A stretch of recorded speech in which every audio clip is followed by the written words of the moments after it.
Hello, everyone. It's your favorite bard coming at you one more time here on the Nevermore Nerds podcast. Uh, Open cautiously as contents may have shifted during your flight. Joining me, as always, is the co-host who loves burnt toast, Dareinger. Do not smoke, as sparks may cause a fire. Blood for the blood god, blood for the blood god, blood for the blood god, blood for the blood god. Yes. And joining us also is special guest, Idiotic Synergy, the man himself, the Warhammer lore master, and I'm not a lore master. I'm trying to think to myself like what's another what's it called, warning sign that might be. Okay, so we've covered contents may have shifted during your flight. We've covered do not smoke. What's another warning sign? Like drive slowly, kids at play, I guess. What the fuck? Yeah, sure. I'll go with that one. That all doesn't sound dodgy. That's the one that I see like all around like my neighborhood. That they always write what do you call it? Drive slow, kids at play. But like they separate the text so it always looks like it says drive slow, kids at play. I'm like, oh. What is it? What, like it's encouraging you to run them over like it's like death race? Exactly, so, like it's death race. They've separated the text so that it looks really weird, and I'm just like, oh well, this is a strange thing for the city to be encouraging. But you know what? I don't want to break the law. Run over the slow kids. Just run over the slow kids. Tokyo drift into them. Yeah.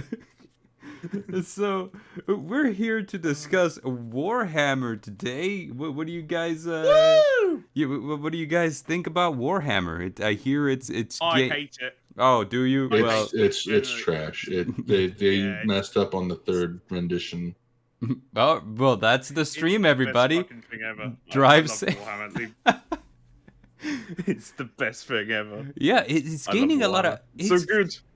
I mean, it's gaining a lot of popularity in the media too. Like recently, you know, like it comes across my feed all the time, and you know, like it started showing up. Like you know, I'm a huge meme person. You know, I look at memes all the time, and I keep coming across Warhammer memes just on my feed, and now Amazon doing like a Warhammer TV series with Henry Cavill at the helm, the man who is known for like loving Warhammer and painting minis and all that. I mean, like, so we're just in a good time for Warhammer.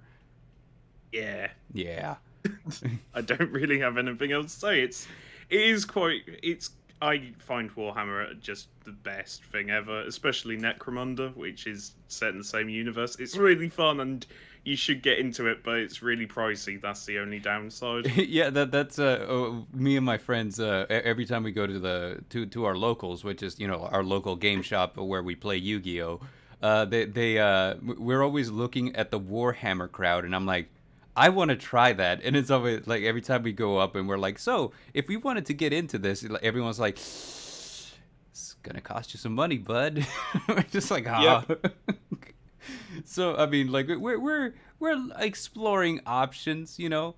We're looking at things that we could do, like to get in on a budget and then just kind of build up from there. But yeah, you know, like it's really exciting. Yeah, I would highly recommend Adeptus Custodes. Mm-hmm. Seriously, you don't need a lot of models, therefore it's cheaper than most armies. And because you can now use Sisters of Silence in game, they have now got psychic powers that you can use. It's a really good beginner's army, and it's a really solid choice. And painting them is quite easy because all you need to do is spray them gold or silver. So yeah. Out of curiosity, this is me asking because recently a friend of mine has gotten into painting D&D minis.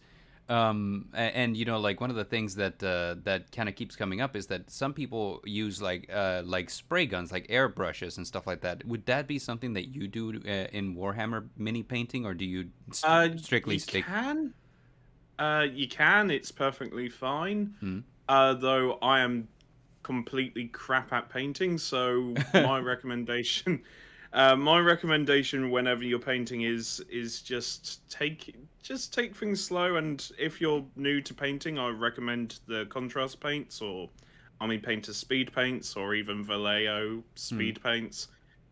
Because they're quite easy to use, they're quite friendly to new people, and yeah, they're not. It's not complex. It's quite easy to use. But if you have an air gun or not an air gun, an air paintbrush, then I highly recommend that you use that as well, because you can get some really nice plasma effects off if that's what you're doing. Is it what's it called? That's half the fun, though, right? Is painting your army before taking it to battle. Yeah, yeah. I've seen. I mean, I've got a mate of mine's basically just painted my entire Night Lords, like commissioned. So yeah, he's just painted like a shit ton of Night Lords, and I think I've got 2,000 points worth of Night Lords. It's really cool. But yeah, half the fun is painting your own army, and yeah, my friend's just done a bunch of Night Lords, but I've also got Nurgle demons that I've painted and Necromunda gangs that I've painted, and it is quite fun. I mean, I much rather prefer kit bashing, where you take bits from other kits and then put them on your models to give them that much of an individual sort of look to them. Mm-hmm. So yeah. Yeah. So, as someone who's never played Warhammer, I need an in-depth description of how to actually play the game. Go. Right. Okay, an in-depth description on how you play the game. Okay, so what you do is you go over to your local friendly gaming store, you buy one of the new Combat Patrol boxes, because though over here they're 90 quid, maybe if you can find them for cheaper or get lucky with eBay, they give you quite a few points worth of models, and then you can start off with a small force and then gradually get bigger if you want to. A good small starting point is 500 points, and then if you want to add to it, then add another 500, and then keep on adding 500 points worth of models, and then by the end of it, you should have, 3,000 points worth of stuff? 4,000? I've seen people go batshit insane and have, 12,000 points worth of models. Wow. Yeah. Yeah. I also recommend, if you want to know the rules about Warhammer units and whatever, codexes are really expensive, so I highly recommend the site Warpedia. I will link Warpedia in the Discord here for you. Basically, that has all the updated rules, and they keep updating it constantly. It is a really good site to use. It's really easy to use on your phone or on the computer, and it's free to use. Also, Battlescribe is really good as well. Because each army kind of operates differently, right? Like there's different ways that you would proceed depending on which army you're playing. Yes. Yes. For example, the Tau army are brilliant at shooting. However, in melee, they're kind of bad. Orks are really good in melee, but terrible at shooting. You have Space Marines, where they're sort of like a jack of all trades army, where they're all right at shooting and melee, but certain chapters excel in melee more than others. Some of them excel in shooting, some of them excel in repairing vehicles. Basically, you can make your own chapter as well and give them their own traits and backstory if you so desire. Same with pretty much any other army possible. Tyranids are surprisingly now quite a decent shooting army. It is insane that Tyranids are really good in shooting, and it's weird because usually they're like really close range bugs that just run at you and eat you. But now they're really good in the shooting phase, and they can outshoot orcs. Sometimes it's batshit insane. Yeah, it's like, Tyranid player. Oh great, that's like 600 dice rolls. Joy. This is my shooting phase. Have all the dice. Oh, that's crazy. So like Yeah. one thing that I've kind of noticed is that armies sort of evolve over time. I kind of feel like as the game progresses, like sometimes an army that used to play one way back in the day just kind of like it has a shift a little bit, like so that they play a little differently now. And I don't know if that's just the I forget who makes Warhammer. It was on the tip of Games Workshop. Games Workshop. I think that's Games Workshop method of balancing the game a little bit. The But way they. Sorry, I've interrupted. no worries. I would Okay. love your take on it. Is what I was gonna say. Okay. The way that Games Workshop balances the armies is through power creep, and every new codex is more powerful than the last. So you get this really horrible situation where an army, for the longest time, the Imperial Guard was seen as the weakest army because their codex was still in 8th edition, Mhm. while every other army got their 9th edition codex and was just really good. And now Imperial Guard got their 9th edition codex. However, there has been rumors that 10th edition is going to drop, and then the cycle begins again.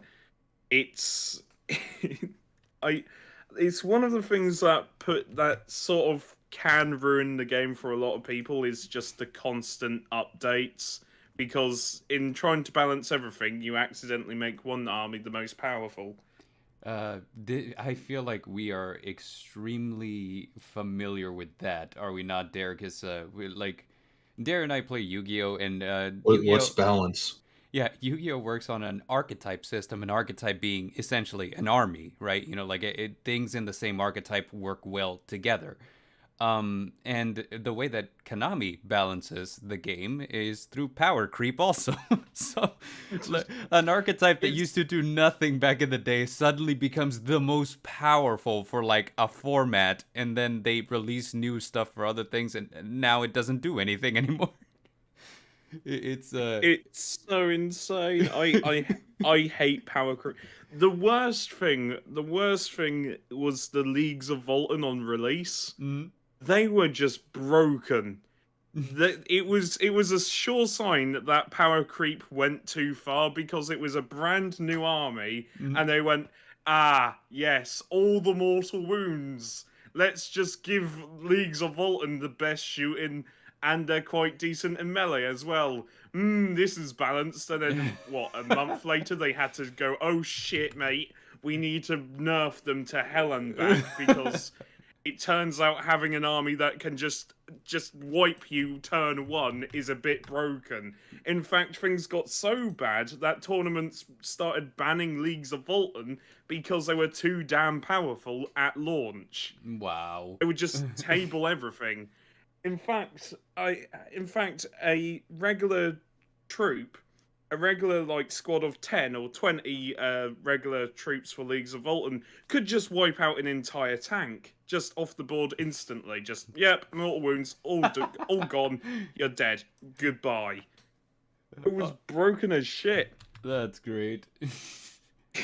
Yeah, power creep is just hilarious and awful at the same time, because oh god, I can't imagine, like I kind of picture that there's a lot of people who have spent time building these armies, and then suddenly through just power creep suddenly they do nothing, or oh, we lost them. I was gonna say, he did. Oh no, he gone. But I was gonna say, like, suddenly through power creep, these armies do nothing, or what could happen is they shoot, now I can't think. Um, Sorry about that, no I got worries. disconnected. Yeah, we noticed. Oh dear, I'm we, sorry. we called attention to it. We were like, oh, he's disappeared. The warp has taken me. No, The no. warp has taken him. Uh, Oh no. I did want to take a moment to say hello to King of Canadian Hill and Brother Gamma in the chat. Hey everyone, welcome. We are talking Warhammer today. So Yes. That being said, we've kind of been sharing like some cards from the Magic the Gathering. Yes, I saw. What do you call it? Their commander decks. The pre-con commander decks The pre for the Universe Beyond set, the which Yes, I see the Kellermorph, and I fucking love the Kellermorph. I love the Kellermorph. It's one of my favorite Tyranid models. It's technically a Gene Stealer cult model, but Gene Stealer cults are just Tyranids that don't know it yet, and yeah. Anyway, the Kellermorph is in-game quite fun to use, because it just sprouts out from the ground and just shoots people with 3 pistols, and then just goes back into hiding. It's like, oh, what's that Overwatch character, the cowboy one? McCree. Yeah, it's like Or- McCree. Think of McCree every time he goes, "It's high noon." That's the Kellermorph. The Kellermorph is just yeah, the Kellermorph is the McCree of the Gene Stealer cults. That one I love it. would be the one that's called a Death Leaper Terror Weapon. Is that right? No, the one that's the Kellermorph is the card that says Gryson Starn, which. Oh. Oh, okay, Yes, okay, Tyranid okay. human. Tyranid human. He's a regular human that's been infected with the Gene Stealer.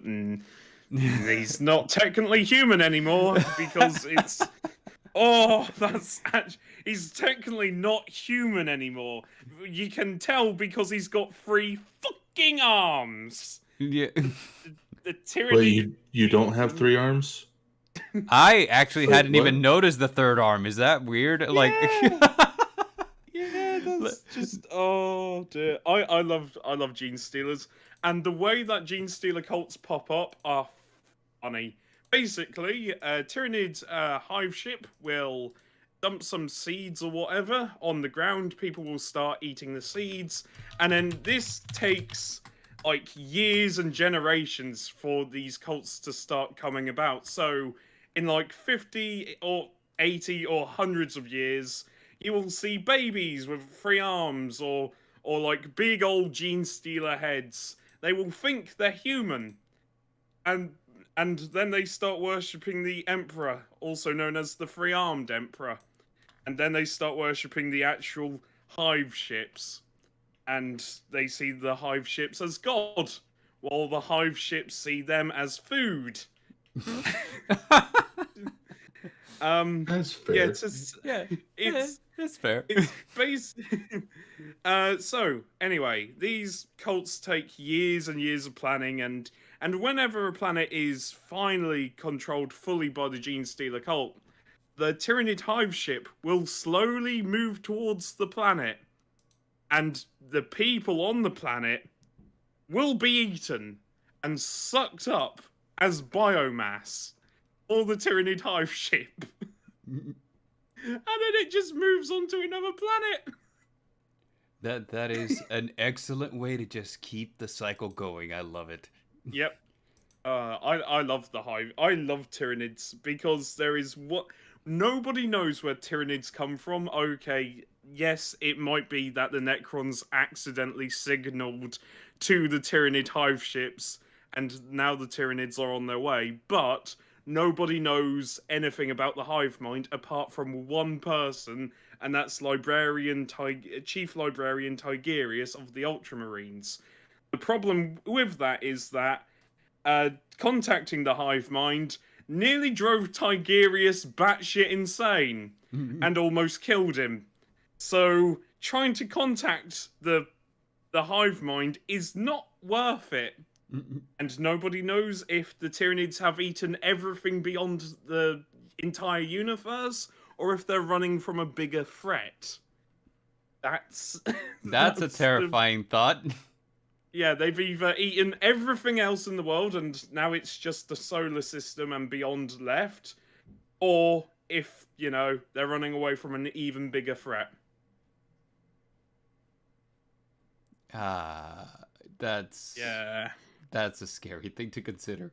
Yeah, because like as you're describing them, it's already like, well, this sounds like the most terrifying thing ever. I was like, well, they might be running from a bigger threat. Oh God. Oh, don't worry. Things get worse because Tyranids might have eaten a ton of orcs. I'm Oh, talking a metric shit ton of orcs, and now there are Tyranid orcs running about. And yeah. orcs are fungus, and they can. Yeah, it's not fun. Now I It's not recall, fun. I recall when you and I spoke about orcs in the past that it's just kind of like, well, see, they're fungus, so every time you kill an orc, they just drop their spores everywhere. So Yeah. now you got more orcs to worry about. It's just like, Hang on. yeah, Yeah, no. I've just seen one of the cards, the Golden Throne. the golden throne. Let's see. That's the thing the Emperor has to sit on, or otherwise he's dead. But for realsies. Let me go ahead and put that one on the stream. I actually did put the Kellermorph on there so Yeah. that everyone Sorry for watching could see what interrupting. you. No, no worries. So let me put out the golden I throne. just saw the Golden Throne. I just saw the Golden Throne. Like, hang on, wait, what? Oh dear, the Golden Throne. Okay. With this set of the Magic cards, they actually went like they changed all the lands to give them like on themed artwork, and they really did a really great job with the I'm glad about league and that. everything. Yeah, 'Cause Yeah. I actually did notice that, like, so Magic has a very standard way, like, that they do their art. But with the stuff that they did for Warhammer, I was kind of like, hey, this kind of looks like Games Workshop's art, which is just has to be like just the best thing ever to people who are fans of Warhammer, Because like Yeah. nothing sucks worse than Love something that. trying to adapt what you love and then just doing it subpar. You got to do it all. You got to go all out. I love the artwork. Mhm. In fact, if I can find it, I will send you some old 7th edition artwork, Mhm. because the 7th edition artwork's really different to the newer one. Or was it 6th? God, I'm trying to remember. My apologies.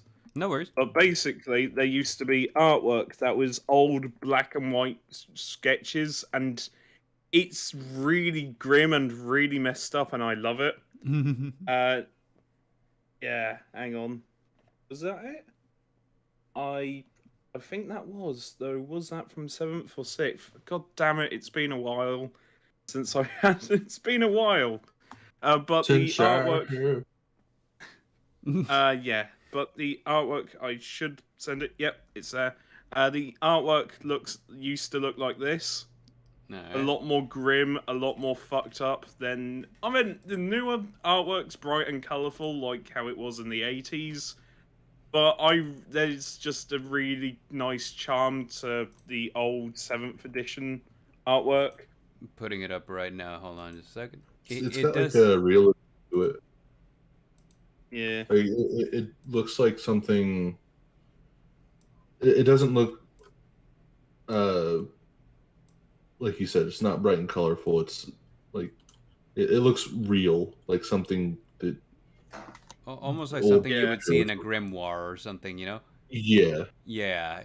it's really, really cool. I actually kind of like this a lot because it gives it a lot of personality, but I can understand how it's not for everyone, right? But Yeah.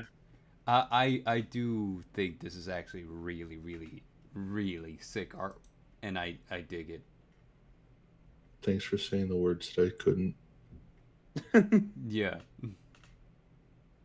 Oh, there's a card in. I don't know why I didn't show you this card because it's like the best card. Let me find it real Okay. quick.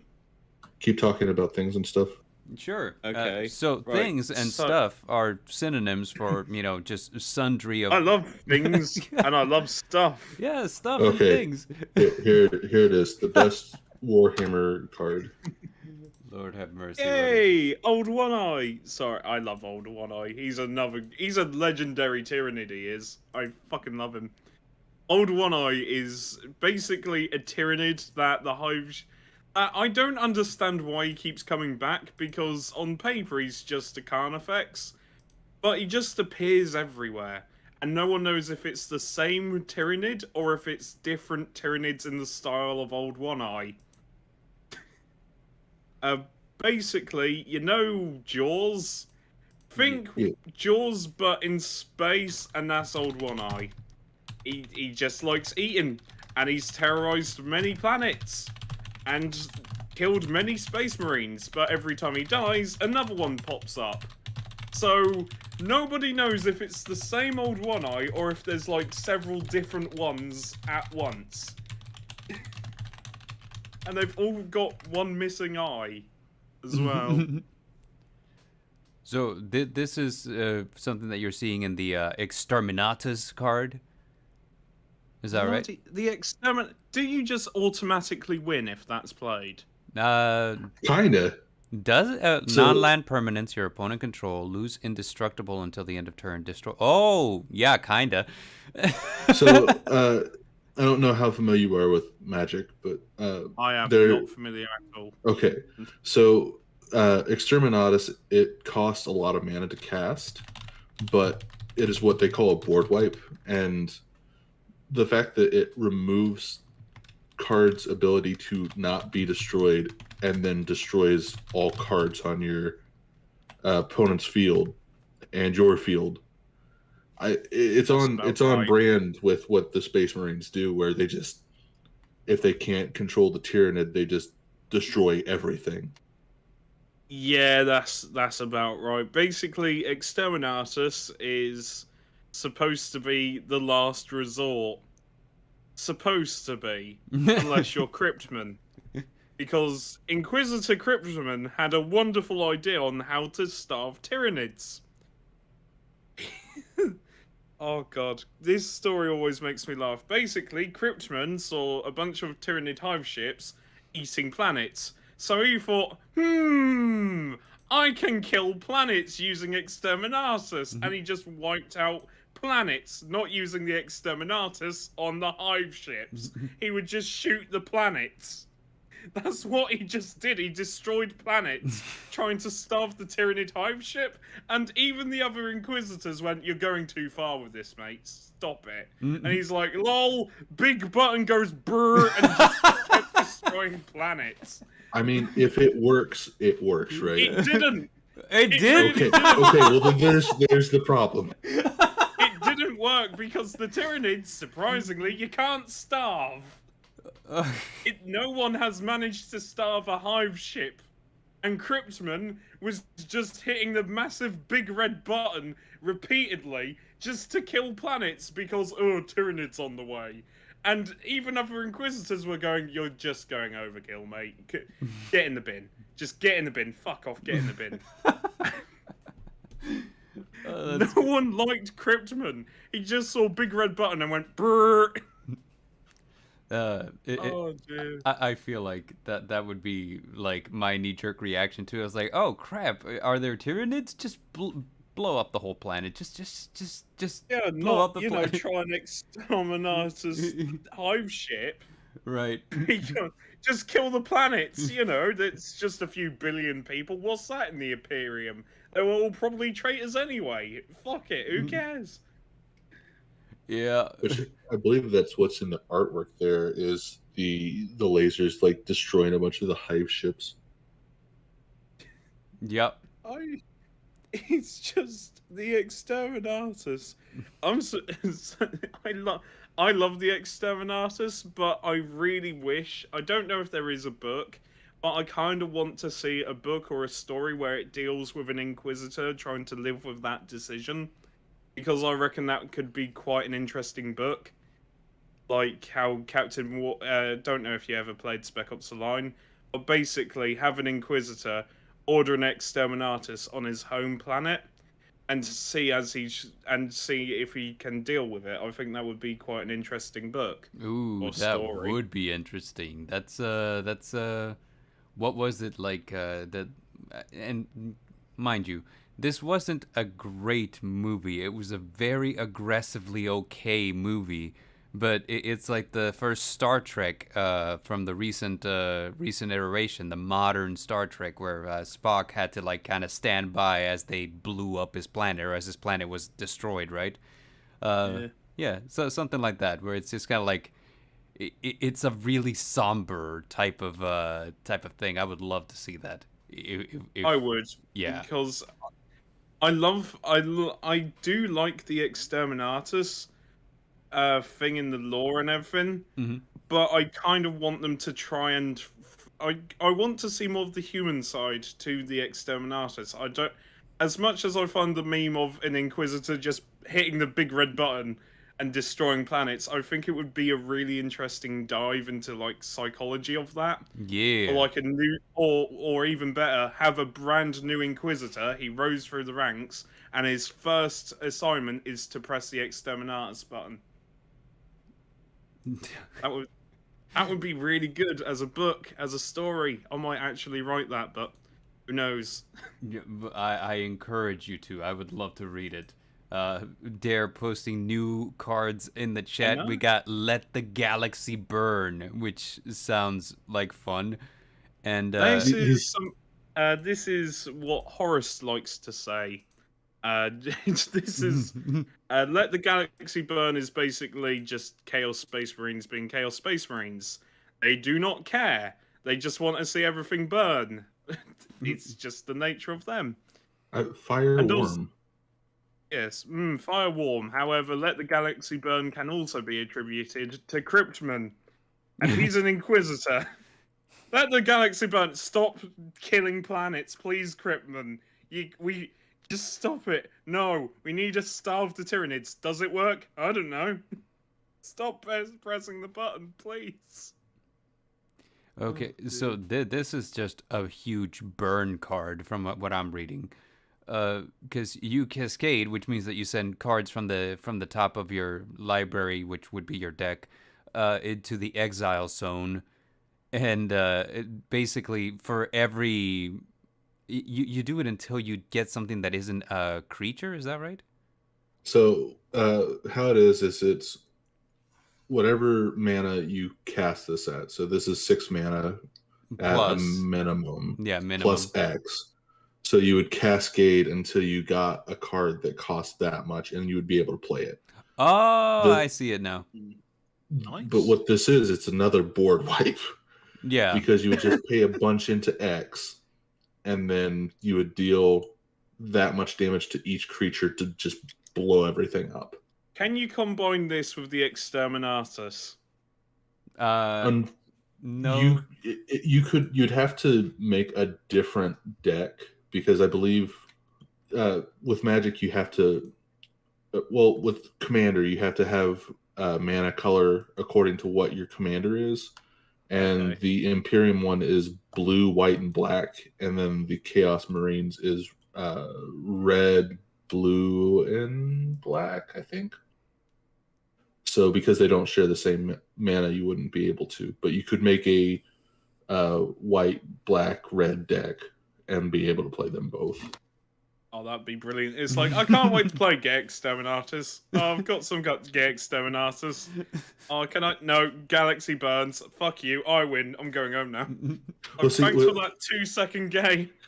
With all of these Magic decks that they made, all of them just have multiple board wipes, and it's a little ridiculous. It's Warhammer for you. It's Warhammer, is what I was going to say, too. It's Warhammer. I'd be a bit disappointed if it didn't, to be fair. Oh my god. Dear. It's Warhammer. Board wipes are normal in Warhammer, depending what army you play. Now, I do have to say this, because as I'm looking at the cards, I noticed that they have a lot of effects, but the one thing that I feel like they're lacking, which is kind of like just a staple of Warhammer, is that they don't really incorporate a lot of lore. You know, like Magic cards usually have like a little bit of flavor text at the bottom to give you kind of like some insight as to what's going on. But these are just straight up effects, like no lore to go with them, which is a little disappointing. I think if there was lore to them, the cards would be A4 size. It's like, right, here's a little bit of lore. Who are we talking about? Abaddon. Yeah. Oh god, why is it A4 size? That's like with this set, like a lot of the cards just do so much. Like if you go back to the Exterminatus, you do have like a little bit of the flavor text where it says, some may question your right to destroy 10 billion people. Those echoes understand, or those who understand know that you have no right to let them live. Exterminatus extremis. Yep. But then when you have something like Let the Galaxy Burn, where it's the cascade, the explanation of what cascade is, and then the effect, there's not much room to put flavor text on those. Right. Yeah, a card I really like is the Sister Hospitaller one. I can't ever pronounce these words, unfortunately. I'm not gifted, but I really like the Sister Hospitaller card because I think the Hospitallers don't get enough credit. They're really cool sisters of battle. They're basically medics, and they don't get enough attention. But they also deal with like medicine parcels and rations and stuff. They're really, think of them as the Red Cross, but for the Imperium, and they don't get enough attention. And I really like them. They are such a cool unit. In fact, if memory serves me correctly, it's been a while. I mean, I played against someone using sisters yesterday, but I think you can use them in game, and what they do in game is a bit batshit insane. Oh no, have I? Sorry, I thought I'd been disconnected. Then I thought, oh no, what happened? No, you're good. Okay, right. Yes, you can use them in game, and what they do in game is that they can return D3. They can just give people D3 lost wounds. They are really good units. Basically, they're just medics, and they're really cool to use in game. And they're 50 points. This one does have a little bit of lore, flavor text added to it. It says, "Ours is to honor the martyr, tend the fallen, defend the innocent, and walk always in the light." From the Hospitaller's Book of Horus. Oh, Horus, ours. The Horus, Book of Horus. Oh, I did read that wrong. The Book of Horus, that'd be heresy. The Book of over there with his big red button. It's like, what's this? Fucking burn. Book of Horus. My dyslexia betraying me at the worst time. Imagine being dyslexic in Warhammer. It's like, oh, can you please pass me that Book of Horus? And just saying that in front of a bunch of blood angels. It's like, Horus! Oh god! No, Book of Hours! Book of Hours! No. Book of Hours is what I meant. Book of Horus. It's one letter off. Oh no. Oh lord. So, shit! Oh, sorry. I really like the Astartes Dreadnought. You wanker! That is not an Astartes Dreadnought. That is a Hellbrute. Fuck off with your Dreadnought. Dreadnoughts are loyal. Hellbrutes are Chaos Dreadnoughts, effectively. But my god, I like the flavor text. No. I was just gonna say. So I just posted the Hellbrute card, which by far probably my favorite thing in the Warhammer lore is the dreadnoughts, just because it's like the Marine dies, but they're not allowed to die. They're put in this giant mechanical machine that keeps them alive and able to fight. And then you have, like you said, the Hellbrute, which is a Chaos Marine version of it. And dreadnoughts, loyal dreadnoughts are usually quite nice to be in. You know, they're revered as heroes of the Imperium. If you're in a dreadnought, you got injured in the line of duty, you are a hero, and you are revered. Chaos, you get put inside a Hellbrute, it's because some sorcerer doesn't like you. Now you must suffer. Sorry, dickhead. Into the box you go. Into the forever box. What's that? You've insulted a warpsmith? Into the forever box. What's that? You can't feel your limbs? Who cares? Into the forever box. It is kinda to kill a Chaos Space Marine, then to let it live in agony of a Hellbrute. And they are particularly brutal, because the person inside it will go insane, and they will probably kill other Space Marines, both loyal and Chaos. They're just mutated, corrupted, and it's a pitiful existence. It actually kind of fits the effect too when you look at it, because you can cast it from your graveyard. So if this thing is destroyed, you can cast it from your graveyard by exiling another creature card from your graveyard in addition to paying its cost, right? So basically, So it it's would be dead, like and you putting just a dying marine into the sarcophagus again. yeah, You're, it would be like putting a dying marine back into a hellbrute and just putting him back on the battlefield. Mm. I like the flavor text. No, no, not the sarcophagus. Corn, damn you, you disloyal curs, just kill me. That is from Kalos the Ravager. Yep. And from what became of him, they should have just killed him, because he's now let loose on a battlefield with a Reaper autocannon, or that's not a Reaper autocannon at all, or is it? I can't tell if that's a las cannon or a Reaper autocannon, but he has got tendrils, and they're really good in game. I love Hell Brutes in game; they're really fun. I've got a Hell Brute that's an angry sniper rifle. Yeah. Yeah, the Hell Brute, yeah, angry sniper rifle Hell Brute, twin las cannon, missile launcher, just sits at the back of my, it just sits at the back of the map firing at everyone. Just looking at all the other stuff that we got here, like we got Chaos Terminator Lord, we got what's it called, Hierophant Bio Titan. And that's a Tyranid, and that just looks terrifying. Godly, I just noticed the attack stats on that. Holy cow! I'm trying to find my favorite I love card. the Bio Titan. In fact, should I try and find the Forge World Bio Titan? Yes, please. Post it, because the Bio Titan's quite a big model. It's quite a big model, and it's made out of resin because God hates you. I just hate resin. We're gonna post them side by side in that case. So we have the card for the Bio Titan, and then let's see.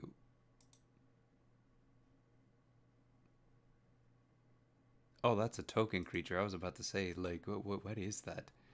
Yeah, I'm trying to find my favorite card. Mm-hmm. It's called. I can just easily look up the name, but that's not nearly as fun as me actually just looking for it. Yeah. But yeah, that's it's the called the Bio Great Titan. Unclean One. Oh, I've got one, and it's my worst painted model. Give you just a I love the Bio Titan. Not Bio Titan, Great Unclean One.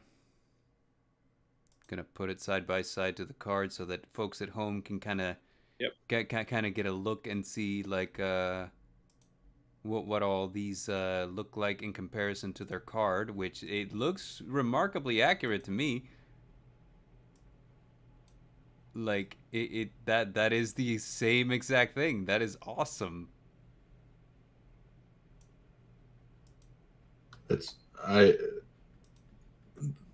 Like I said, the Wizards of the Coast, or I think it's Wizards that makes Magic. They did a really good job. No worries. Like they did a really good job of making the models and artwork look the same. Yeah, so Wizards of the I imagine that they must have worked like really close in hand in hand with Games Workshop, because yeah, like the artwork compared to like the models and all that is just like spot on, man. I'm just like, yeah, 100% great job. This is awesome. Yeah, I really like the Great Unclean Ones. They're a really cool unit. So I was gonna ask you, let's see, because usually in a commander deck, like your commander is kind of like usually like the most important creature that you got. And the 4/1s for this, we got like Zarek the Silent King, we got Inquisitor Greyfax, the Swarm Lord, and Abaddon the Despoiler. And I wanted to see if you could give us some insight into these characters. Right. Oh god, this is going to be a tough one. I don't know a lot about Inquisitor Greyfax. However, if memory serves me correctly, she was at the Fall of Cadia. Hang on. Greyfax, Fall of Cadia. Which all of the Magic decks actually have a commander and then like a sub commander. Mm-hmm. So these are the ones that are Yep, she on was the at the Fall of box art. Acadia. I bloody knew it. Yep. Okay. Sorry. Just.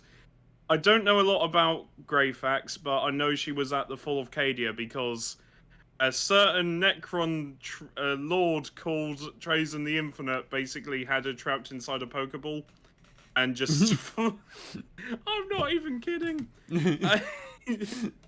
Basically, Trazen the Infinite just managed to free Greyfax and her Tempestus Scions because Trazen infected Greyfax with a bunch of scarabs called the Mind Shackle Scarabs, and yeah, she couldn't kill Trazen. She would work for Trazen. However, Greyfax managed to get free of Trazen's abilities, and yeah, she was working. Oh god, my memory of this is fuzzy at best. But she did. Did she work with Saint Celestine?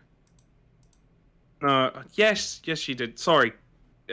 When it comes to Inquisitor Greyfax, I don't know a whole lot. But yeah, she basically got yeeted by Trazen.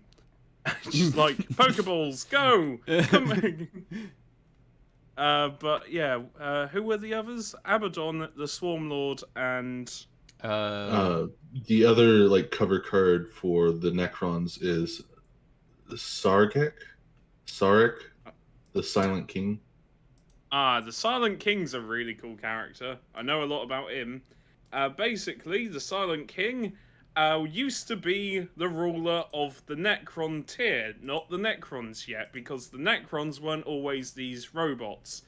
They were originally beings of flesh and blood, but the downside was that the planet they were on meant they were slowly dying horribly of radiation and many other things. And this sort of turned into hatred towards a race of people, a race of aliens called the Old Ones. And basically it was like, can you help us, Old Ones? Please help us. And the Old Ones went, nah, you're good. Nah, we don't want to help you. And the Silent King looked at that and went, you know what? You're a bunch of dicks, and stormed off. And then he met with a guy called the Catan, the Catan guy called the Deceiver, and surprisingly, he trusted someone called the Deceiver. The Catan offered, the Catan offered their services to overthrow the Old Ones. Just they would help the Necron tier, and they did. The Catan proved too much for the Old Ones. And despite their best effort, they got overrun. The Catan then went, haha, joke's on you, and started eating the Necron souls. They set up big old furnaces and just started getting fat on Necron souls. And yeah, the Silent King wasn't best pleased. In fact, a lot of Necrons weren't best pleased, but there was nothing they could do. So they went into these furnaces, and then biotransference happened, and then out came the Necrons. Soulless beyond all recognition, nothing inside them, as hollow as, I don't know, a very hollow thing. Or an empty Kinder Egg. I should have said empty Kinder Egg. However, the Silent King maintained his memories. And the Silent King wanted revenge. And he got that. Using now the new Necrons... They basically captured the Catan, captured and killed the Catan. And they use the Catan in-game for their own benefit. It's like a pop-up god. It's like, yeah, just a pop-up god. It's like, haha! You're ours, now work for us. And you can use these Catan shards because there's a lot of shards. Basically, when the Catan died, pieces of them sort of flew everywhere. But yeah, the Necrons just have the Catan on a leash, and they just use in game and use for fights. The Silent King, when the Silent King basically ordered every Necron to go to sleep after the War in Heaven. It was like, right, we did a good job, but we all need sleep. and he ordered every Necron to go into these massive stasis chambers where they would sleep. Apart from the Silent King. The Silent King basically was responsible for the Necron tears turning into Necrons, so he stayed awake for a few million years. And yeah, next thing the Silent King knows, the galaxy that was once his now belongs to the Imperium. And there's these weird AdMech guys waking up Necron tomb worlds. And the Silent King's pissed off, as always, because it's Silent King. I love how his effect is called "My Will Be Done," and every time that he attacks, he basically adds an artifact or a vehicle from your deck to your hand, essentially. So you a little bit like that, where he's using things like, I imagine this would be the Catan, for just resources, essentially. So really, really cool. A little bit of a flavorful effect there. I really like the Stormlord, because the Stormlord told the Silent King to fuck off. Basically, Imhotep the Stormlord was the one that woke up before the Silent King, or was there before the Silent King, and he took over the galaxy quite well. In fact, very well. And despite that, when the Silent King came back, Imhotep wasn't happy, because it's like, look, you fuck, I'm running things.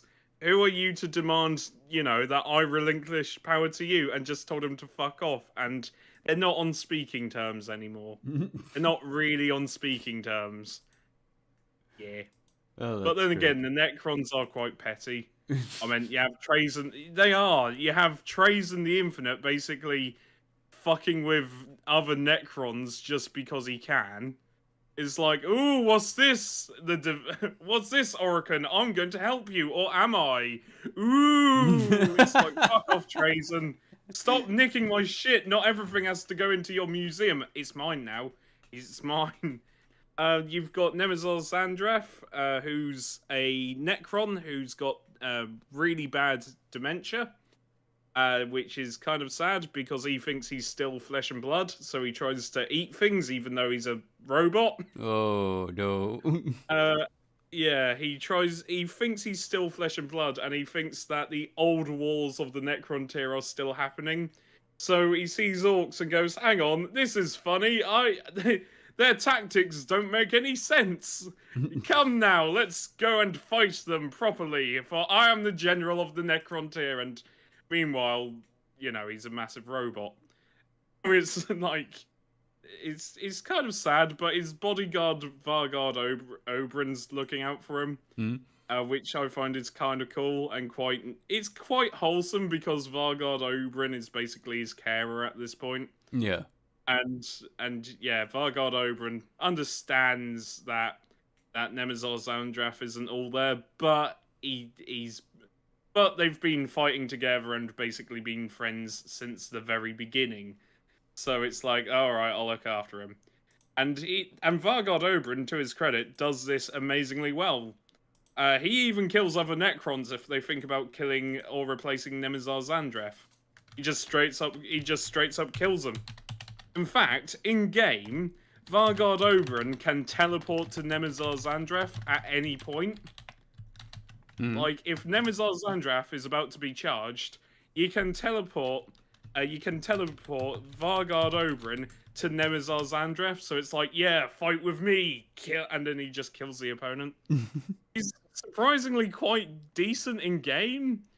Because if Nemesis Zandrath's about to get shot to shit, then you can just teleport Vargard Oberyn to help. I love him. That's nice. I like it. Yeah, Vargard Oberyn. He's a HQ, which I think is weird, but it kind of makes sense. Yeah, I do like Vargard Oberyn. So it's just you've hit us with the what do you call it? The Silent King, and with the other one whose name escapes me right now, which is Inquisitor Greyfax. So Can you tell us something about the other two, which we got the Swarm Lord or what's Abaddon the Despacito. Abaddon the Despacito? Madonna Despacito. Basically, he took over Cadia by singing Despacito at varying decibels, deafening Cadia. And then he split Cadia in half when he started doing, I don't know, Oh started singing WAP. Okay, so I know that's a joke, but there are like, aren't there Chaos Marines that actually use like music or like sound to battle? Noise Marines! That's a Slaanesh thing. Basically, Noise Marines use specially designed bolters in the shape of guitars, and they're surprisingly quite good anti-tank weapons. like there is one Noise Marine gun that's a really good anti-tank weapon. I just posted a there's a card. Let's go! You said that. I remember that there's actually a card called Noise Marine. Yeah, they're great. I love them. The Traveler's a weird Necron. Not much is known about him. Hang on. Yeah, not a lot is known about him, but basically what it seems like he does is time travel. And it's just really weird. He's a really weird man.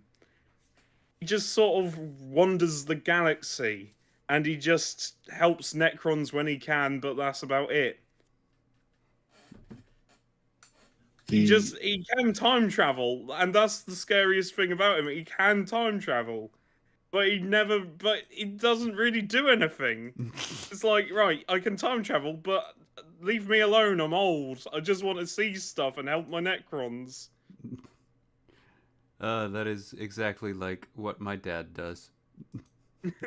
Leave me alone, I'm old. A lot of these Necrons aren't really... A lot of them just want to be left alone. Mm-hmm. There's a trilogy of books where it focuses on a Necron dynasty that's going downhill because the Imperium is hunting them down. Mm-hmm. But they just want to be left alone. That's all they want to be. They're trying to run away from the Imperium. And all they want to be is left alone. It's like, no, fuck off. Leave us alone. Stop it. So, a question I have for you. Yep. Who would you consider as the good guys then? Like, oh god, the good guys. I actually had this discussion with Save Shooter, which is a friend of mine and Bard's, and we both came to the conclusion that probably the Necrons, because all they want to do is just go back to sleep and be left alone, like you said.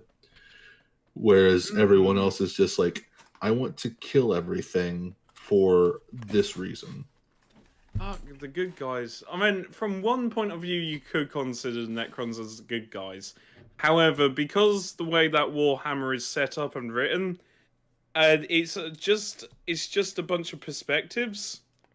That's it. It's like a bunch of different perspectives. So the Necrons sees all this and thinks, get off our lawn. We just want to be left alone. We have literally just woken up and we want to retake what's rightfully ours. From the perspective of the Imperial Guards, they look at these massive machines of death and gone, ah, shit, not another thing to kill. Help! I mean, it varies from perspective to perspective. I mean, you've got shit like the Dark Elder, where from everybody else's perspective, they're a bunch of perverts, torturers, and other things. I can't say what they are because I don't want. Some of the things they do, it's not exactly family friendly. But yeah, just like the people at my old job. I got you. Yeah, but from the perspective of the Dark Elder, they have to do these things, or it's literally it's literally having their soul ripped out by Slaanesh. Is perspectives. I would think that the good guy in Warhammer 40K, like the... Oh, that's a difficult one, because you could argue that regular Elder are the good guy. from the perspective of they just fled when everything started going fuck up. Like when Slaanesh was birthed, the regular Eldar basically went on the run. But they've got this they're just really horrendous. They're really prideful and really up their own asses, and a lot of the time, and they don't really like humans or any other faction, and would like to see them wiped out.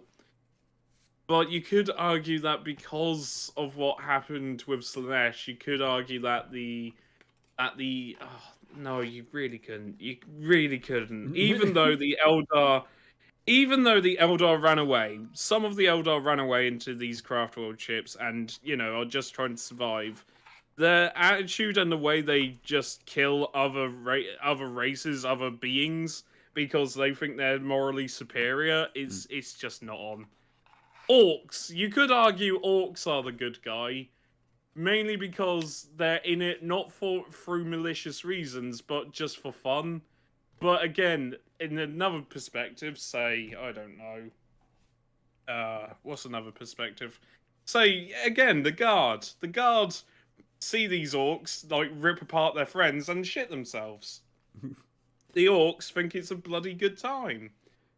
It's all a matter of perspective. I mean, even if, you say, oh, the Imperium's the good guy, it really isn't, because the Emperor is a really shit leader. Well, they have to sacrifice, 1,000 souls to him every day to keep him alive or something like that, too? Yeah, that's 1,000 souls a day to basically a guy that's leaving the lights on. Because if there's no Emperor, that's it, the entire thing collapses. Unless they manage to get a replacement, and that's where the Terminus Decree comes in. And I really want them to do something interesting with the Terminus Decree, because it's a special thing that I think the Grey Knights do, where they kill the Emperor and they try and replace him or something to that effect. It's like, okay, we need to just kill the Emperor, and that's what the Terminus Decree is. Thing is about the Imperium is that it's paranoid from all of its previous failures, so much so that it's just not workable anymore. The Imperium is slowly dying, and weirdly enough, Gilliman trying to make things better will only make things worse. So we have a take in the chat. Gamma says that if anyone's the good guys, it's the Salamanders. What is your take on that? Salamanders are a really cool Space Marine Legion. I love the Salamanders. They are the good guys because they will just help out the Guard, help out regular civilians, help out. They just will help other humans, regardless of their own safety, and they've got two of the coolest successor chapters, the Dark Krakens and the Black Dragons. The Dark Krakens are a Salamander's successor chapter that's basically like Captain Ahab from Moby Dick, but in power armor. Think just 1,000 Captain Ahabs that go fishing with flamethrowers and specialized bolters with spears on the end. That's the Dark Krakens. They specialize in like water, in like sea warfare, and they hunt down these sea monsters, and they've got really cool trophies, and I love them. They're really cool. I gotta say, what do you call it? You said Captain Ahab in power armor, and I'm like, oh man, I would have read the crap out of Moby Dick if that was a thing. I was like, that's... Oh, it's so good. And the other successor chapter, the Black Dragons, they're really they're mutated Space Marines. They've got horns growing out their wrists, growing out their hands, growing out their face. Their power armor has specifically been welded to their bodies through like mutations and stuff. And they're just really nice. They will just go to these planets and save them. And they are really tough as well, and unfortunately they don't have any specific models, but they just will save civilian life no matter what. And the problem is, though, with the Imperium being how it is, they're considered shot on sight because they're mutants. They're horrendously. They're just mutants.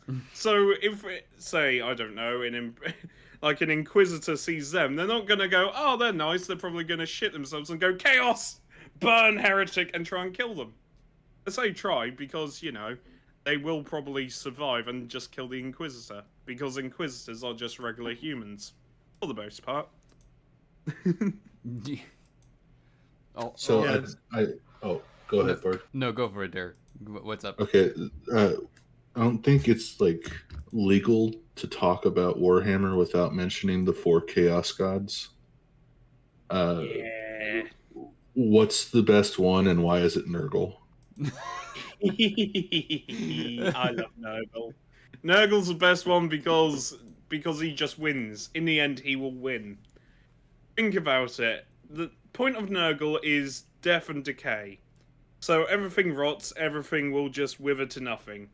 You've got Zinch, who relies on hope and change, which is fine, but if there's no more people left, then that means there's no more hope and no more change. So he will soon run out of power. You've got Slaanesh, who's the god of excess. Well, if there's no more beings in the galaxy, then there's no more excess, and Slaanesh will eventually die. So that leaves Khorne and Nurgle. Khorne is the blood for the blood god. Now, he's fine as long as people are killing each other, he's fine. But what happens if nobody kills each other? If there's no one left to kill? Khorne runs out of power, so it's just Nurgle, and Nurgle's the god of decay and rot and stagnation, and once that happens, everything will just rot away, and yeah, Nurgle's got a few more.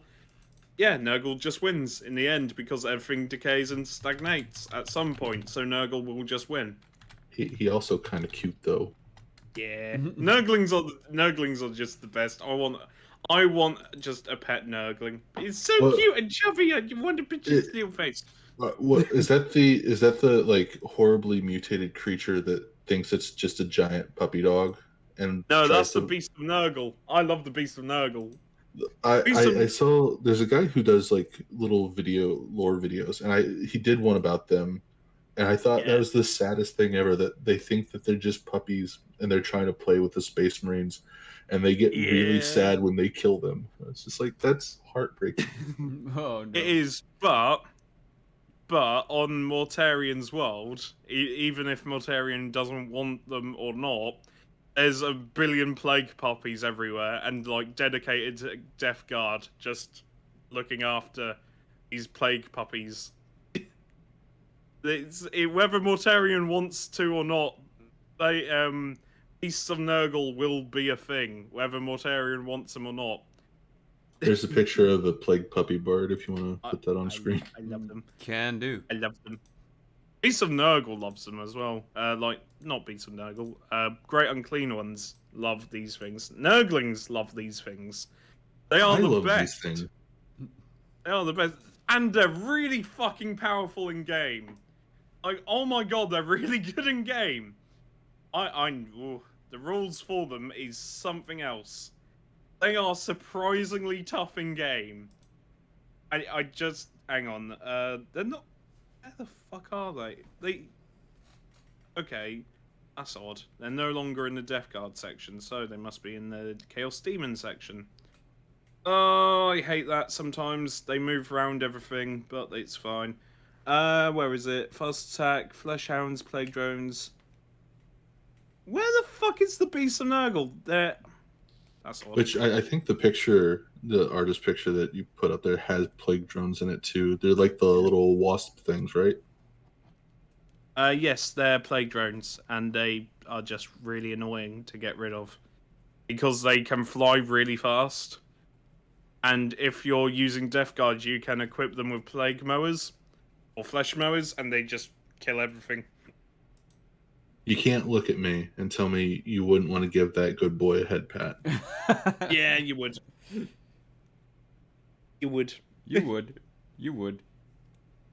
So, yes. Beast of Nurgle, they have got a whopping 7 wounds, toughness 6. They've got a demon save. where it's 5 up melee save, 4 up range save. They are really good, really tough, and they've got this rule called grotesque regeneration. At the end of each phase, if a model in this unit has not lost any wounds, but was not destroyed, that model regains all of its lost wounds. Oh. Yeah. Well, that's awesome. Yep. Oh, oh my god, they explode when they die. When each time a model in this unit is destroyed, roll 1d6 before removing it from play. On a 6 up, it explodes, and each enemy within 3 inches suffers 1 mortal wound. You can kamikaze these puppies into people and blow them up. That is awesome.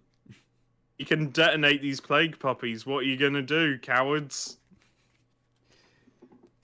That's wonderful.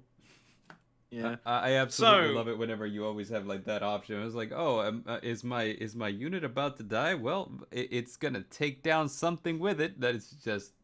Yeah, Orks used to have a stratagem called Flying Headbutt. Mm-hmm. Where if you were in a flyer, you could just kamikaze the flyer, regardless of how many wounds it had left. And it was called Flying Headbutt. So there was an Orc flyer that on a 6 would do, what, D6 mortal wounds?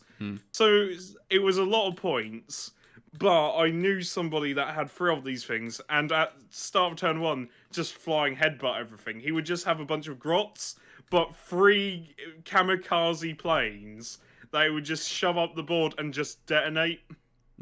It's like, how many points are we playing? 2,000 points. This is 1,000 points worth of grots, and the other points are put into were flyers. Oh joy, Flying Headbutt time. Oh no.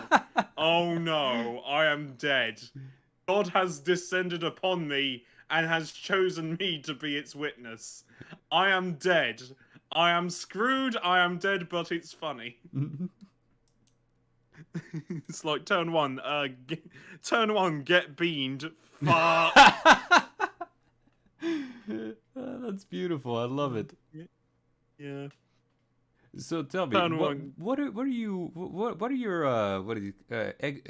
hopes, expectations, wish lists for the Warhammer series when it eventually comes out? I hope it's small scale.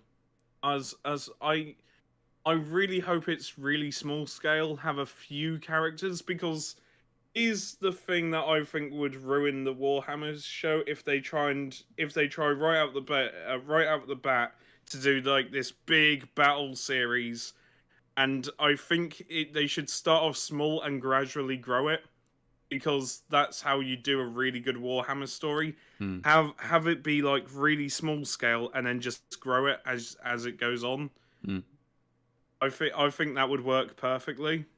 In my opinion, have like a really small scale TV series, have it focus on a couple of characters, and then establish the world, and then have it grow through the series. Also, I really don't want them to go into Space Marines. I don't, as much as I love Space Marines and they are the face of Warhammer.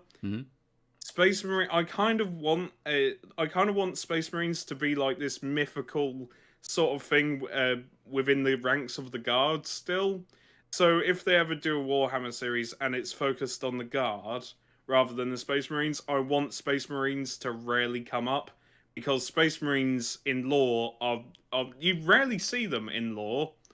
It might not seem like it, but a Guardsman will go their entire life without seeing a Space Marine. It's entirely possible for a Imperial Guardsman to get to retirement age without seeing a single Space Marine. And Guards can retire. That has happened before. Granted, not a lot, because Guards tend to die in the first mission, but that does happen. Guardsmen can retire, and it's happened quite a few times. Huh. Okay. Yeah, it's not unheard of. Guards do retire because, obviously that wouldn't really make for an interesting story. Right? You know, like this action-packed series, so much action. First book. Oh, so Dave was retired, and he's on this world, rocking back and forth. So it could be a good start to a story, I guess. Have this guardsman tell his story to his grandkids. No, right. Like, It's like, let me yeah, tell you about back when I wasn't retired and things were happening. yeah. Though saying that, I reckon some guard will just stay on. Like they can like be really old and still stay on as guard because they need the numbers. A lot of the time they need the numbers. So if you're really old and in the guard, well, you're a general. It doesn't matter. You get promoted really fast anyway. So I do love how promotion works in the guard. It's like, yay, I survived my first battle. You're promoted. Yay, second battle. Yay, third battle. Oh god, I'm dead. like, Dear. Dr. Creepin has stopped in to say hello in the chat. Hello, Dr. Creepin. So Hello. I actually 100% agree with you that, whenever you have something as massive as Warhammer, trying to incorporate as much as humanly possible is inevitably a bad idea, because Yeah. you're not gonna give enough screen time to everything to please everyone. So it almost feels like this should be something that you start small scale, and as you grow, you can kind of build it up. Um, Yeah. That's why a Necromunda TV series would work really well. mhm. Is that where you would start personally? If I was in charge of a Warhammer TV series and it needs to be in the setting of Warhammer 40K, Mm-hmm. I would set it. I would just put it in Necromunda for like a series or two. Like because Necromunda is very small scaled. Mm-hmm. Basically, Necromunda totally different to Warhammer 40K. Instead of having these big armies, you only get a few models, and it's all the fights are small scale. But the trade-off with Necromunda is like it's a microcosm of Warhammer 40K. So everything apart from Xenos, but even then that's debatable. As every chaos thing is in Necromunda. Gene Stealer cults are in Necromunda. The Imperium's in Necromunda. Pretty much, Necromunda it is one of the Imperium's best worlds for like manufacturing guns and stuff. Mm-hmm. But everyone is trying to kill each other on the planet as well, and there's only a few safe stations or like ceasefire zones, but they change constantly. Yeah. I do like Necromunda because it's weirdly enough, though it's very small scale, it gives you a lot more freedom with what you can do. So, for example, you can have a Gene Stealer corrupted Ogren, which means Ogrins with 3 arms will just... You can just have a bunch of Ogren. You can have Nurgle corrupted Ogren. You can have enforcers who are like the police force. There's a lot more choice within the gangs and stuff, and each one varies in playstyle a lot. Yeah. And yeah, that's where I would set it, Necromunda, because Necromunda will work as small scale. However, with some of the rumors with it being like set in Horus Heresy, I would personally, Yeah, that felt a little weird to me too when you think whenever I yeah. heard those rumors, because in my opinion, it's almost like you're starting it at your crescendo. You should really dial it back. You're starting it at one of the biggest like main story events in Warhammer 40K. Right. That's not like there's a lot of people online and in real life that can recite the Horus Heresy in their sleep. But I think the Horus Heresy could work if they focus on the Primarchs, because there are the Primarch books, Right. which if you want to get into the Horus Heresy series and have a decent perspective, then the Primarch books are a way to go, because it shows how the Primarchs grew up and and sort of became how they became. For example, the Conrad Kurz Primarch book is amazing. Mm. It's wonderfully written, and you sort of understand how Conrad Kurz came to be. And I think with the Horus Heresy, I don't know how they would do it. I mean, I don't. The worst thing is the worst thing they could do is if they focus on the Emperor, because the Emperor is this, for all intensive purposes, the Emperor is this mythical being. Right. And in the Horus Heresy, he was at the peak of his power. It really wouldn't be an interesting story to watch the Emperor, because the Emperor is that overpowered. What makes the Horus Heresy worth reading about is the individual characters. So like you have the Primarchs, obviously, but then you have the first captains, and like the individual characters is what makes the Horus Heresy series a really good series. I mean, hell, one of my favorite characters is a guy called Aniod Feel, who's an Ultramarine sergeant that managed to get promoted because he went batshit insane when Lorgar betrayed the Ultramarines. So he picked up a power axe and just went to town. I remember Lorgar. That guy was fun. Yeah. Yeah, Lorgar's great. Like, Lorgar's the one with the most daddy issues. Yes, I recall. Yeah, we talked about Lorgar at length. Yeah, we did. But yeah, that's I fucking love Lorgar, the bald-headed bastard. Yeah, he's fun. But I 100% agree with you that, you know, like we shouldn't focus on the Emperor. The Primarchs would be a great place to go if you're doing a Horus Heresy series. The one thing that I would say is that this has to be a huge build-up, though, because, you know, the Horus Heresy is just enormous, and I'm like, you have so much material to work with.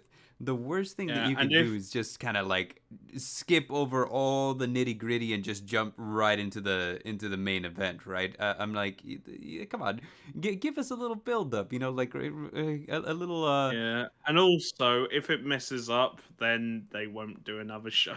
Yeah, agreed. Which would be a shame. So it would be a shame, 100%. Yeah. Yeah, do small scale. Hell, if you want to do a major event, do The Last Church. It's very small scale. It's 2 characters. You could probably turn it into a film. It's just this. The Last Church is a story about the Emperor meeting the last priest. During the Great Crusade, he meets the last priest, Uriah. And it's a really well done conversation between the two. Mm-hmm. And it's a really good book. There's minimum action in it, and it's just two opposing ideas talking to each other. Yeah. And Uriah is kind of right. That's the weird thing. You don't feel like the Emperor, or Revelation as he's called in this book, you don't feel like the Emperor's the smartest man in the room. You feel like that's Uriah. And Uriah just says, look, I've got my faith. I don't really care for your crusade. I'm not doing anyone any harm. Leave me be. And the Emperor sort of understands him, but doesn't want to admit it. It's a really, really interesting book. Really fascinating. It's been a while since I've read it, but it's a really fascinating book. Yeah. And speaking of books, you know, like we might have some viewers who are not too familiar with Warhammer, but Warhammer actually has quite a bit of novels and stuff like detailing big events in their universe. Which one would you recommend to a person who's just starting? You know, somebody who wants to get their beak wet a little bit into the Warhammer universe. Okay. I would highly recommend the Night Lords Omnibus. Because that is an incredibly small-scale Space Marine story. It has main characters, but only as like cameos or something. Like Abaddon shows up, but it follows a bunch of Night Lords who are only 33 men strong. Like that's the strength of the Night Lords, 33 men, and it's very small-scaled. It's very well done, and you follow this little war band of Night Lords just trying to survive. And it's fascinating. It is fascinating because it humanizes probably one of the most evil Space Marine legions in the entire lore. it's brilliant, and you do feel kind of sorry for Talos, but you're never on Talos's side, if that makes sense. Nah, I You don't ever, 100%, yeah. yeah, you don't ever feel like, oh, Talos is a good person, because he really isn't. I mean, my God, the man, yeah, he's really fucked up. There's a bit in the book where they go over this planet, and the Imperial Guard and all the civilians on the planet panic, so they send up like a bunch of Imperial Guard to sort it out. It goes radio silent. And the next thing the governor hears is, "We have come for you." They open up the airlocks, and organs and pieces of people start falling down on the general populace. Oh no. And that's how the Night Lords fight. They are really dirty fighters. They fight when the enemy's confused. They don't put that's how the Night Lords fight. They don't put up they're not like the World Eaters where they enjoy melee combat where it's all honorable. They're not the Ultramarines. They will sneak up behind you and stab you in the ribs, then blind you. They are just terrifying. In one of, I think it's the first or second book, the Red Corsairs starts, not the Red Corsairs, or was it the Ultramarines? I don't remember, but a Space Marine Legion starts opening fire. Opening fire on the Night Lords. Yeah. And the Night Lords just start using human shields. Remember, they're Space Marines. They're in power armor, and they're just grabbing human shields. Oh no. And they're just grabbing human shields and mutants. And in the book you see like Talos and his men are laughing while I think it was the Red Corsairs, while the Space Marines firing on them are getting increasingly annoyed. It's like, come on, come out, and meanwhile they're just picking up people and mutants and using them as human shields, and they're in power armor. Oh Lord. Oh, it's great. It's fucking fantastic. I know this bit. It was in the first book. They were about to lose a firefight, like a space battle. So the driver, who starts crying and laughing, decides to kamikaze into the ship, and it's like, right, we're losing. Don't worry, I've got this, and just spins and kamikazes into the ship, and the ship is undamaged because he's put on his shields at full blast. It's like, there's no honor here. I just want to live. Oh man. I love the Night Lords trilogy. It's such a good book. They are scavengers as well. They find Terminator armor, and they just start wearing pieces of armor they find. I love it. I love it. The way their armor is and everything is brilliant. And they don't, like, they might be in Terminator armor, but they're cowards. Like, the one main trait of all of them is that they're cowards. They don't ever fight in a fight where they think they might take losses. They always fight either to survive or when they're sure they're going to win. They are just the best band of cowards ever, and the characters inside the books are really memorable.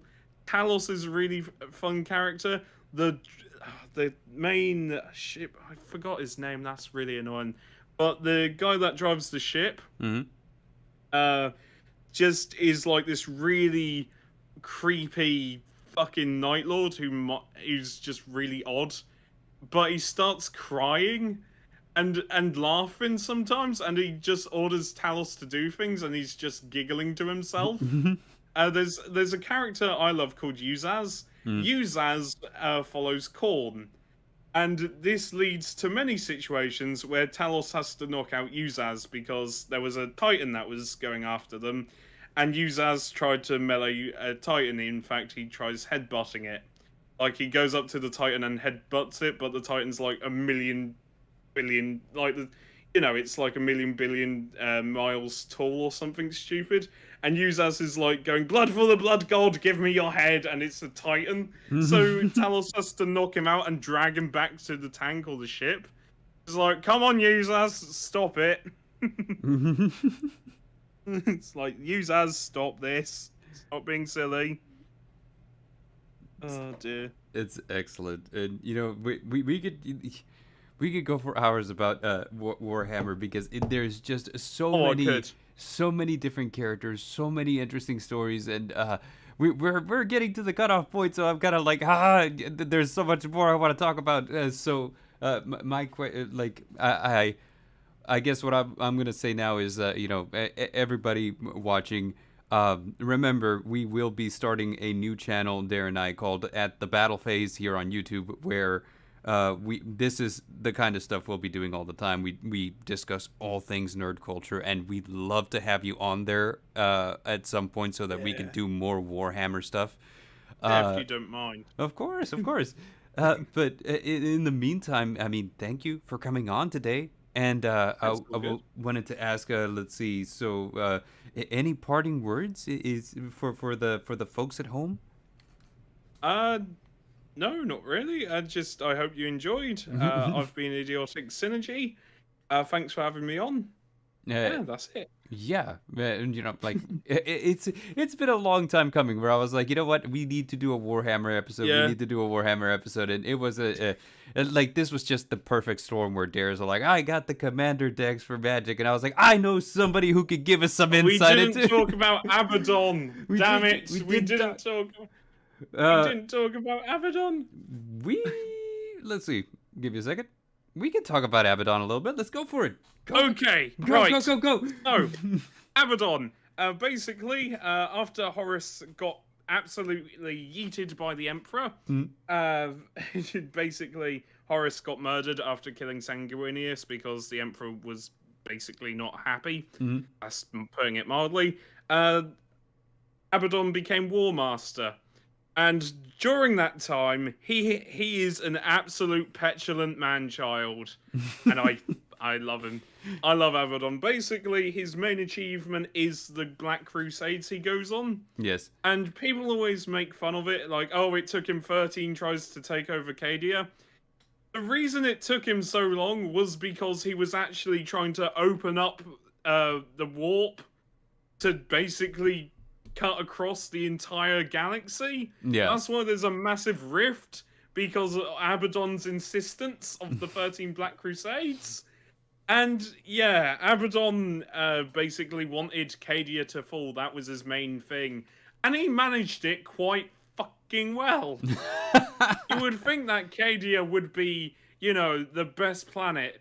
No, not really, because though it did hold off for quite a while, Abaddon did something really cool. He took a Blackstone Fortress ship, which is a massive bloody spaceship, and flung that fucker right into Cadia. He just kamikazed an entire planet-sized ship into Cadia, and yeah, that's how it goes. He basically went, right, I want to win. And that's what he did. Now, he is War Master, but that doesn't mean everybody respects him. And sometimes this has led to arguments, even among Primarchs. And demons do tend to mock Abaddon by mentioning Horus, or just laughing at Abaddon. But the thing is with Abaddon, though Abaddon has the control of all four. Well, he doesn't have control of all four gods. He harnesses the power of all four gods. Right. That's Abaddon's big thing. He's like the War Master. He's like the big important War Master. It doesn't stop it, and also he's got a sword. A very special sword that insults him. It's called Drakion. And it's a demonic sword. I was going to ask about that because yes. That's actually one of the cards that I posted earlier. It's a legendary artifact. And I was going to ask if you could tell me about it a bit. Yes, it's a demonic sword Abaddon has, and in-game it's as powerful as the Emperor's sword. I'm not even kidding. The Emperor's sword is as strong as Drakion, and Drakion is as strong as the Emperor's sword in-game. But Drakion is a demon that's been locked inside a sword, or just became a sword for the sheer shits and giggles, if I'm being honest with you.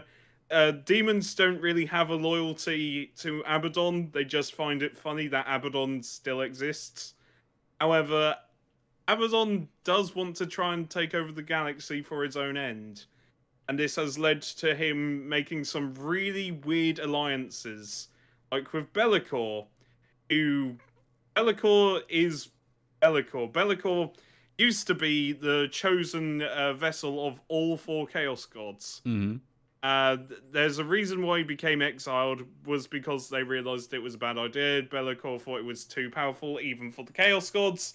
So the Chaos Gods basically banished him. Which, in turn, led to Abaddon finding him. And he's trying to work with Be'lakor. However, Be'lakor is, for all intensive purposes, is an incredibly petty prick. Be'lakor is just incredibly petty. Seriously, he thinks he's the chosen, he should be the best one, and Abaddon's like, nah, fuck you, I'm War Master, I'm in charge now. And you do feel kind of bad for Abaddon. Because though Abaddon wants all this power, he just wants to be better than Horus. Hell, he even finds a clone of Horus that Fabius Bile made. Mm-hmm. And the clone of Horus was going to be the new War Master. Abaddon, being petty and a prick, stabs the clone repeatedly and said, I'm the War Master now, or something to that effect. Abaddon I'm the captain now. Pretty much. Abaddon wants to be War Master. Abaddon is surprisingly quite effective at what he's doing, but the alliances that he makes will probably prove to be his downfall, because not only is he working closely with Be'lakor, he's also worked closely with Khan the Betrayer, Angron, which isn't going to work. I think he's tried enlisting Mortarion, but Mortarion told him to fuck off. Typhus is going to work with Abaddon because Typhus and Abaddon are quite close. Both of them worked together during the Horus Heresy, and both of them will continue to work together, even though Typhus prefers Nurgle over Abaddon's, I'm going to worship all 4 gods. So I kind of, as much as it makes sense that Abaddon's the War Master, I kind of want Lorgar to come back and become the War Master. Because it would make the most sense that Lorgar would become the War Master. Why do you say that? In my opinion.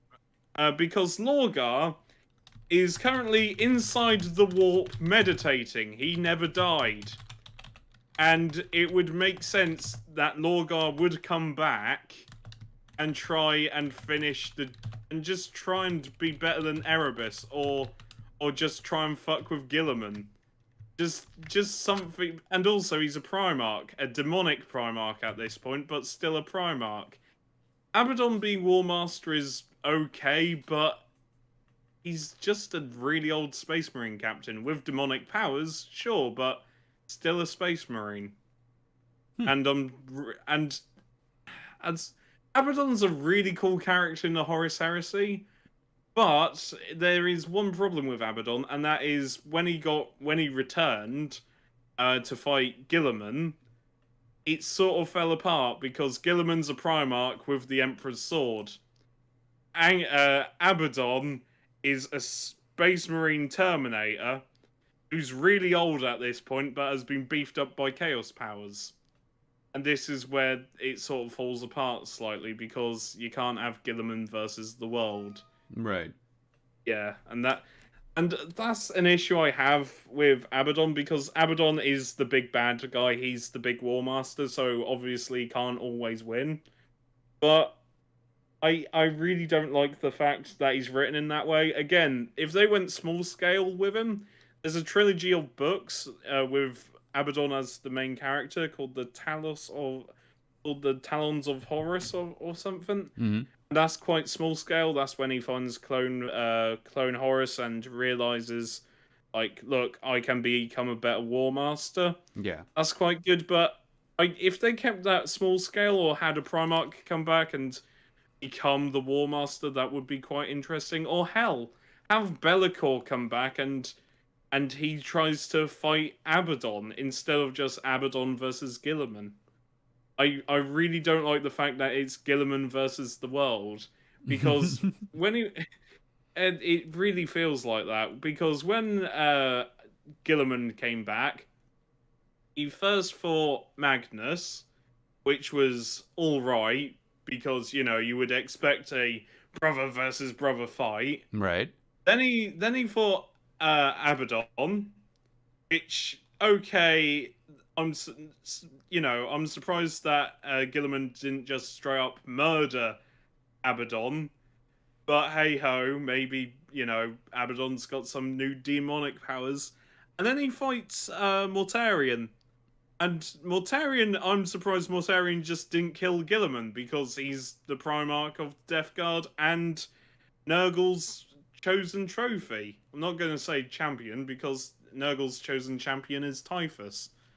Mm. But yeah, it just feels like Gilliman versus the world. And hopefully, if they ever bring back another loyalist, maybe the Lion, I'm kind of hoping it would either do a civil war, or like they will team up. I'm hoping more for the civil war, because the Lion was just better than Gilliman, and I'm pretty sure he would be really pissed off to see Gilliman with the Emperor's sword. I do feel like a civil war just it feels a little more fitting. Yeah. Yeah. And also, I'm pretty sure that the Lion would hate the Primaris, just because he would see that and go, "What the fuck did you do, Gilliman?" He probably sees Benazarius call and goes, "Why isn't he dead? Gilliman, what are you doing? Stop it, Gilliman! Stop giving him ideas, Gilliman! For fuck's sake, I'm gonna have to kill you, Gilliman!" It's like an increasing threat. Right.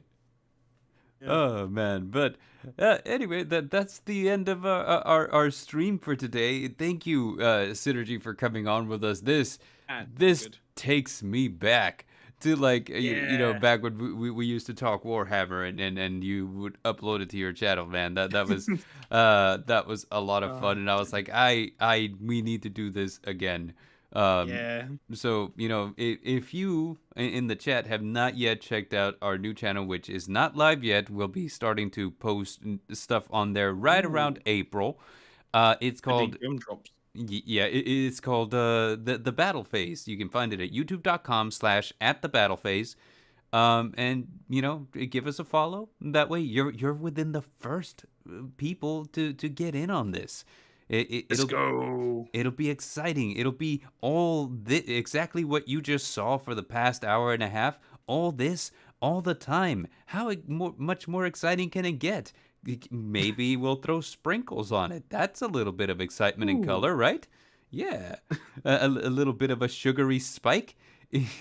Oh god, it's like cooking with Jack. It's like cooking with Jack. Have you ever seen that? I have not, but the way that you said it gave me the context that it's probably.